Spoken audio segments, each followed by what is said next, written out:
Love's gonna get you killed, but pride's gonna be the death. Assalamualaikum warahmatullahi wabarakatuh. Halo semuanya. Kenalin, aku Suci sebagai pembawa podcast hari ini. Di sini aku udah bersama dua orang narasumber yang cantik dan ganteng nih. Boleh kenalan dulu siapa namanya? Dari saya dulu ya.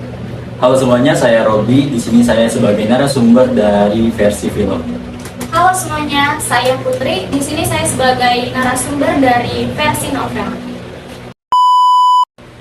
Di video kali ini kita bakal nge-review suatu film yang diadaptasi dari sebuah novel. Sebelumnya kalian ada yang tahu film yang berjudul Tenggelamnya Kapal Van der Wijk belum nih? Atau malah ada yang baru dengar? Kalau kalian tahu film Titanic, Tenggelamnya Kapal Van der Wijk ini hampir mirip karena latarnya sama-sama di kapal. Buat yang belum tahu atau yang mager buat baca dan nonton tapi penasaran, kita bisa minta Putri dan Robi buat ngejelasin ceritanya dari awal sampai akhir. Mungkin bisa dari Putri dulu. Identitas dari novelnya yaitu judulnya Tenggelamnya Kapal Van der Wijk. Lalu penulisnya Buya Hamka, penerbitnya PT Bulan Bintang, tahun terbitnya 2003 dan jumlah halamannya 224 halaman. Nah, untuk di filmnya ini sama judulnya Tenggelamnya Kapal Van der Wijk, disutradarai oleh Sunil Soraya dengan produser Ramsa Raya dan Sunil Soraya. Tayang perdana pada tanggal 19 Desember 2013 dengan durasi 2 jam 45 menit. Jadi dalam novel, awal mulanya diceritakan tentang ayahnya Zainuddin yang bergelar Pandita Sultan. Suatu hari, karena ada perdebatan harta dan sedang dikuasai amarah, tak sengaja membunuh pamannya yang bernama Datuk Mentariwali. Akhirnya Pandita Sultan diusir ke Makassar dan dihukum penjara selama 12 tahun. Keluarnya dari penjara, Pandita Sultan menikahi gadis Makassar dan melahirkan Zainuddin. Pada umur 19 tahun, Zainuddin sudah menjadi yatim piatu. Suatu hari, Zainuddin pamit kepada pengasuhnya ingin merantau ke tanah kelahiran ayahnya di Batipu, Padang. Di sana ia jatuh hati kepada Hayati, seorang gadis keturunan tertua adat Batipu. Kemudian keduanya menjalin hubungan dan berkomunikasi melalui surat menyurat. Lama-kelamaan tersebar rumor kalau Hayati dan Zainuddin berpacaran yang membuat paman Hayati murka karena Zainuddin tidak jelas asal-usulnya. Akhirnya Zainuddin diusir dari Batipu ke Padang Panjang. Zainuddin dan Hayati berkabar melalui surat menyurat. Suatu hari ada acara pacuan kuda dan pasar keramaian di Padang Panjang. Hayati datang dan tinggal di rumah Khadijah selama 10 hari. Di acara tersebut, bertemulah Hayati dan Zainuddin, namun hanya sebentar. Kembalinya Hayati ke Batipu, datang surat lamaran dari Aziz, kakaknya Khadijah. Pernikahan pun berlangsung. Zainuddin yang mendengar hal tersebut sakit hati hingga demam, jatuh sakit selama sebulan. Zainuddin belajar untuk melupakan dan pergi merantau ke Batavia. Zainuddin menerbitkan banyak artikel tentang hidupnya yang malang dan mendapatkan respon baik dari pembacanya. Zainuddin ditawarkan mengurus cabang di Surabaya dan namanya Kiai Besar.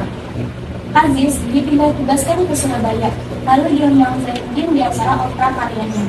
Karena judi, akhirnya Aziz bangkrut dan menikah di rumah Zainuddin. Aziz jatuh sakit selama seminggu. Setelah sembuh dari sakitnya, Aziz berinisiatif mencari pekerjaan di Banyuwangi. Hayati ditinggal di rumah Zainuddin menunggu kabar dari Aziz. Tak lama, terkirim surat dari Aziz dan berita bunuh dirinya karena overdosis obat. Hayati sedih dan tidak tahu harus kemana lagi. Meminta maaf kepada Zainuddin atas kesalahannya di masa lalu. Namun Zainuddin sudah terlanjur sakit hati dan menyuruh Hayati untuk kembali ke Padang dengan kapal Van der Wijk. Pada pukul 1 malam, saat kapal sedang berlayar, tiba-tiba kapal kehilangan keseimbangan dan kemudian tenggelam karena kelebihan muatan. Hayati dan para korban tenggelam dibawa ke rumah sakit. Namun naas, paru-paru Hayati dipenuhi air, sehingga tidak dapat ditolong lagi dan Hayati meninggal dunia. Tak lama Zainuddin pun meninggal beberapa tahun kemudian. Nah, tadi kan udah versi novelnya nih. Sekarang versi filmnya gimana sih? Jadi saya mau menjelaskan versi filmnya. Jadi film ini berkisah tentang seorang laki-laki dan perempuan. Laki-laki yaitu Zainuddin dan perempuan yaitu Hayati. Yang dimana mereka ini saling mencintai, namun cintanya terhalang oleh adat mereka. Jadi Zainuddin adalah Seorang yatim piatu yang tinggal di Makassar ingin mengunjungi tanah kelahiran ayahnya di Batipu dengan tujuan mencari ilmu agama. Ia pun tinggal dengan ibunya. Saat sedang jalan-jalan dengan pamannya, ia bertemu dengan Hayati, seorang gadis keturunan ketua adat yang juga seorang yatim piatu dengan satu adik yang bernama Ahmad. Ia adalah keponakan ketua penghulu adat di Batipu. Zainuddin jatuh cinta pandangan pertama dengan Hayati pada saat itu. Kemudian saat malam habis mengaji dan hujan sedang turun dengan deras, Zainuddin berteduh dan bertemu dengan Hayati yang juga sedang berteduh. Ia meminjamkan payungnya kepada Hayati agar Hayati bisa pulang dengan cepat. Setelah kejadian itu, mereka saling surat menyurat mengutarakan isi hati mereka. Tak lama, rumor tersebar bahwa Hayati berpacaran dengan Zainuddin. Hal itu pun terdengar sampai telinga penghulu adat. Penghulu adat marah dan melarang Hayati berpacaran dengan Zainuddin karena melanggar adat Minang dengan alasan Zainuddin adalah orang yang tidak bersuku dan bukan asli suku Minang.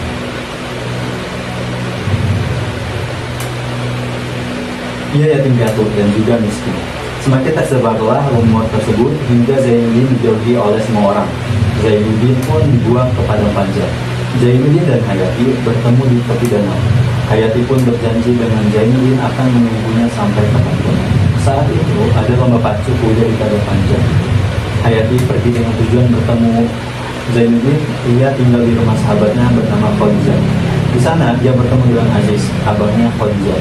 Aziz terpesona dengan kecantikan Hayati dan ingin berusaha memilikinya. Hayati dan Zainuddin hanya bertemu sekejap di sana. Setelah pulang dari padang panjang, Aziz dan Zainuddin sama-sama mengirim surat lamaran ke Hayati. Diterimalah lamaran Aziz dan menolak lamaran Zainuddin dengan alasan masa depan kehidupan rumah tangga. Menikahlah Hayati dengan Aziz. Zainuddin pun jatuh sakit. Dijenguklah oleh Hayati dan pupus harapan Zainuddin ketika melihat cincin jari tangan Hayati. Ia kembali bersedih dan Zainuddin pun bangkit dengan semangat menerbitkan tulisan yang ia buat. Pergilah Zainuddin ke Batavia, Pulau Jawa. Ia menerbitkan buku dengan judul Terusir dan buku itu laku keras. Tidak lama kemudian dia ditawari pengurus kantor penerbit di kota Surabaya. Ia pun menerimanya. Sementara itu, Aziz mendapat kenaikan pangkat dan dipindahkan ke kota Surabaya. Zainuddin mengadakan opera dari kisah bukunya, diundang semua perantau Sumatera yang berada di kota Surabaya. Aziz dan Hayati pun mendapat undangan.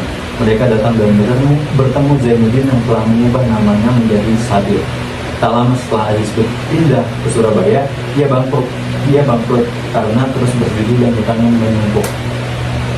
Disita rumah dan segala barang-barang, ia pun meminta tolong kepada Zainuddin untuk bisa tinggal di rumahnya. Zainuddin pun menyetujui selama sebulan mereka tinggal, lalu Aziz sakit selama seminggu. Ia tersadar, dia malu dengan Zainuddin karena masih membantunya ketika dulu ia sering menyakitinya. Dia pun pergi ke kota lain untuk mencari pekerjaan dan dititipkannya Hayati di rumah Zainuddin. Setelah beberapa hari, Aziz bunuh diri dengan overdose obat. Hayati sudah tinggal selama sebulan dengan Aziz setelah meninggal. Dengan Zainuddin setelah Aziz meninggal. Ia pun memberanikan diri berbicara dengan Zainuddin bahwa dia masih mencintainya. Zainuddin pun dengan tegas menolak dan disuruh pulangnya Hayati ke Batipu, kota asalnya. Hayati pulang menaiki kapal Panderwich. Di tengah perjalanan, kapal terbalik dan tenggelam.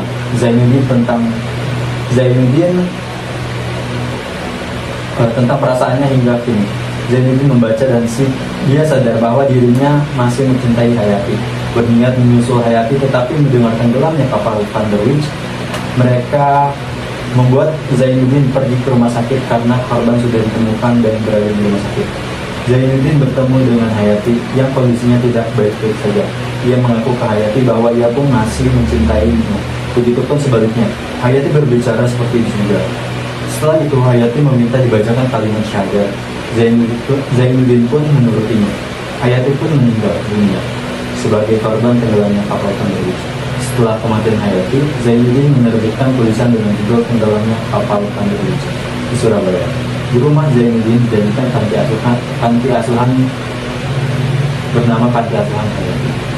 Mungkin itu sekian ya deskripsi dari film Tenggelamnya Kapal Panderwich dari awal sampai akhir. menurut kalian pandangan penulis dan sutradara di film Tenggelamnya Kapal Van Witch itu gimana sih? Kalau dari novel, pandangan penulisnya itu untuk mengkritik beberapa tradisi dalam adat Minang yang berlaku saat itu, seperti perlakuan terhadap orang berketurunan Dasaran dan peran perempuan dalam masyarakat. Apalagi Bui Hamka kan berasal dari Minang itu sendiri. Oke, kalau misalnya dari filmnya ya, dari sudut pandang sutradara, memfilmkan novel yang berlatar di tahun 1930 ini diakui Sunil Soraya bukan hal yang mudah. Ia membutuhkan waktu hingga 5 tahun hingga akhirnya bisa menyelesaikan film. Sunil mengatakan mengejar originalitas cerita dan gambar adalah hal yang terberat. Sunil Soraya juga berkata, saya suka ceritanya. Cari cerita yang bagus untuk difilmkan itu sulit. Pas novel ini dibaca, ceritanya sangat bagus, sangat lebar, jadi cocok untuk difilmkan. Kenapa? Karena supaya orang yang baca novelnya merasa perjalanannya itu nyata. Sunil Soraya juga mengatakan bahwa dirinya harus membuat desain pakaian yang sama dengan zaman itu, mobil-mobil hingga kapal Van der Wijk yang dibangun dengan skala 1,1. Nah, kalian bisa jabarin nggak sih apa aja unsur intrinsik yang terkandung di dalam film Tenggelamnya Kapal Van der Wijk? Boleh, boleh. Dari tema dulu kali ya. Jadi temanya ini berkisah tentang percintaan, yang dimana dua insan ini nggak bisa disatuin karena perbedaan suku mereka. Jadi nggak bisa menyatu karena ada aturan dalam suku tersebut yang dimana tidak boleh menikah dengan orang yang tidak bersuku. Sedih banget ya. Selain perbedaan agama yang bikin kita ternyata perbedaan suku juga bikin kita tidak bisa bersama ya. Dan yang kedua itu ada alur yang digunakan dalam novel Tenggelamnya Kapal Van der Wijk adalah alur manju. Kita lanjut ke tokoh kali ya. Di tokoh utama ini ada Zainuddin, Hayati, Khadijah, dan juga Aziz. Lalu ada tokoh pendukung. Tokoh pendukung itu Mabase, Muluk, Daeng Masiga, Mak Tengah 5. Dari penokohannya sekarang, penokohannya itu ada Zainuddin.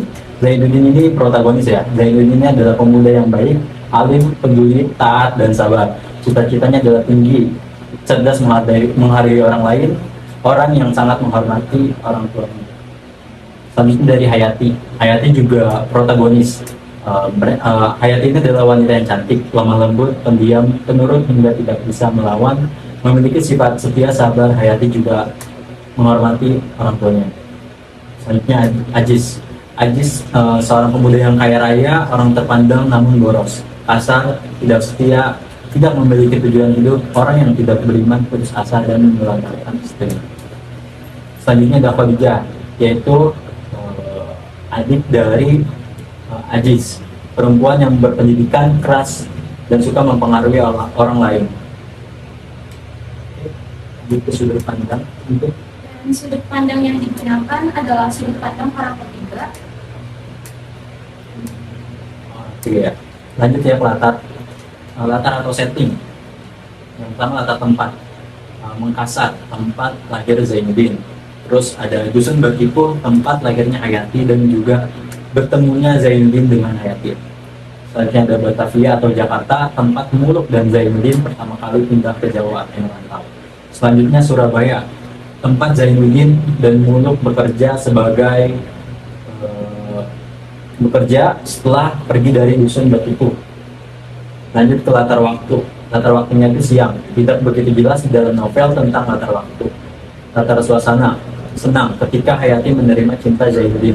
Sedih ketika menerima kenyataan bahwa Hayati harus menikahi pemuda kaya raya dan sombong yang dijodohkan oleh orang tuanya. Selanjutnya menegangkan ketika Zainuddin menyuruh Hayati kembali ke kampung halaman dan terjadi kecelakaan kapal. Lalu kita lanjut ke amanat yang disampaikan Zainuddin, yaitu jatuh bukanlah awal dari kesedihan, tapi adalah awal dari kebangkitan kita. Dalam ya. Dari saya amanat dari filmnya yaitu bahwa sesuatu yang kita cintai itu tidak harus kita miliki, terkadang jika kita melakukannya dengan memaksa atau harus, itu bisa berujung dengan sesuatu yang tidak kita inginkan. Dalam banget ya Tragis banget ya. makna-makna dalam film Kapal Van der Witch ini emang relate banget ya.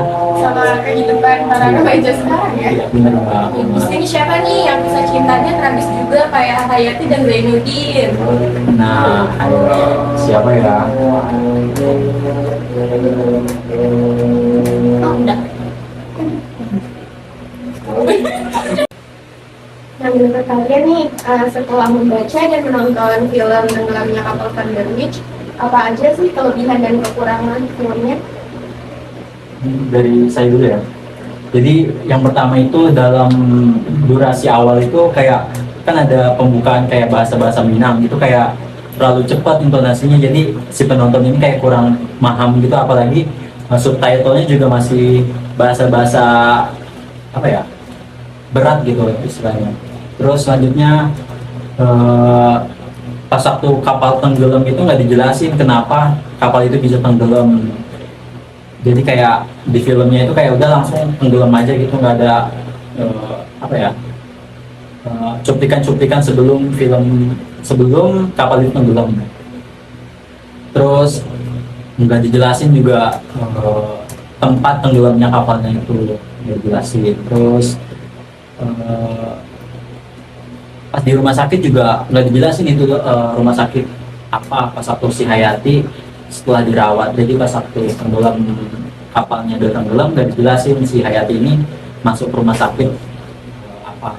Terus juga nggak dijelasin apa ya, pas waktu si Hayatinya meninggal tiba-tiba filmnya udah selesai gitu, nggak ada scene atau cuplikan di mana keluarga-keluarga yang dari Minangnya ini datang gitu ke tempat si Hayati meninggal. Jadi si Hayatinya ini akhirnya itu meninggal dikuburinnya di tempat si Zainuddin, tempat tinggal si Zainuddin. Jadi berarti banyak adegan-adegan yang kurang detail gitu ya penjelasannya. Terus juga kelebihannya nih ya, kelebihannya itu gambar pemandangan yang eksotis, jadi kayak banyak menampilkan video-video tentang Minangkabau, adat-adat Minangkabaunya gitu. Terus aktor juga gaya pembawaannya itu pas gitu sama dialog-dialognya. Oke. Untuk yang kekurangan dalam novel, latar waktunya yang digunakan tidak terlalu jelas. Lalu yang kedua ada penggunaan bahasa yang masih kental dengan bahasa Melayu sehingga tidak mudah dipahami oleh para pembacanya. Lalu kelebihannya sangat kental akan budaya yang mungkin hampir dilupakan oleh generasi kita sekarang. Lalu menceritakan kisah yang masih segar pada zamannya dan berisi motivasi untuk bangkit dari keterpurukan. Itu sih.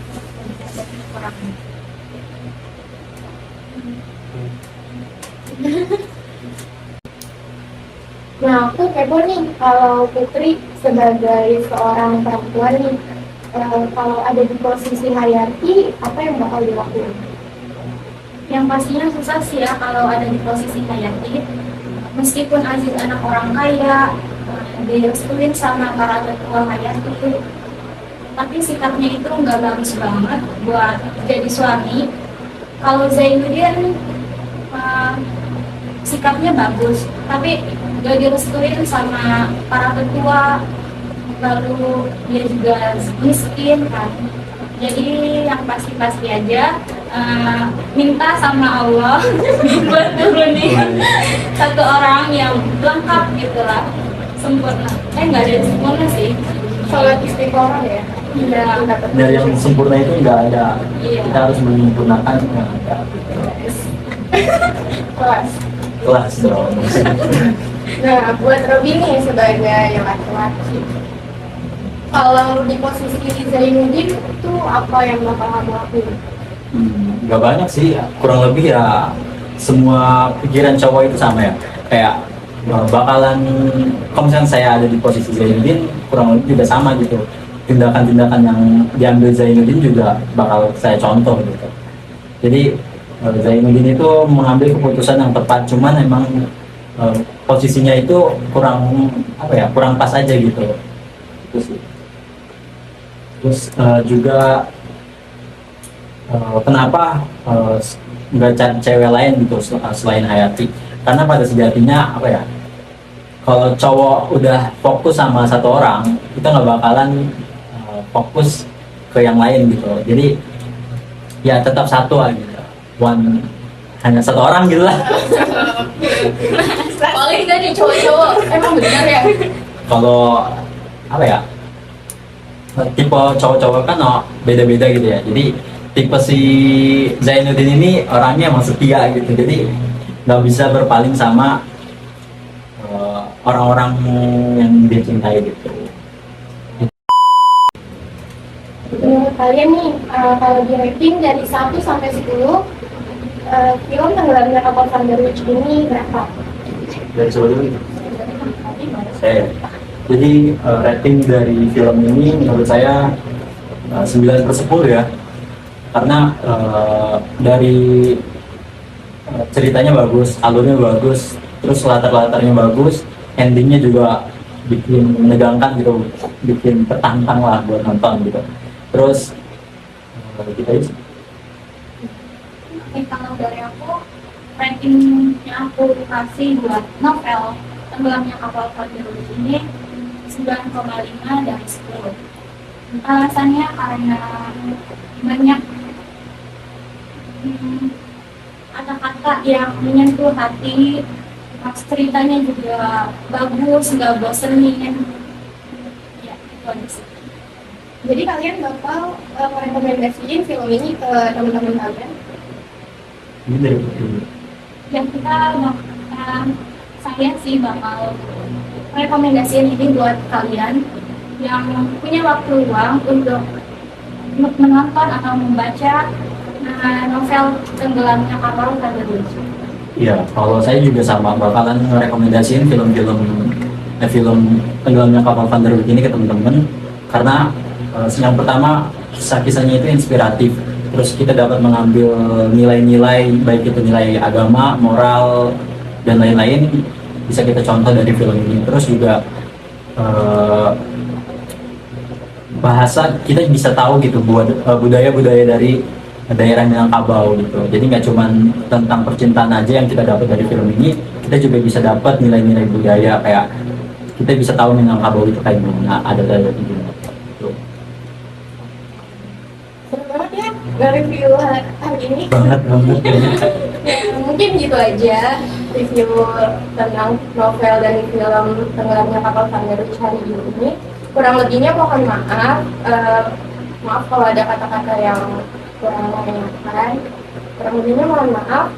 Wassalamualaikum warahmatullahi wabarakatuh. Dadah.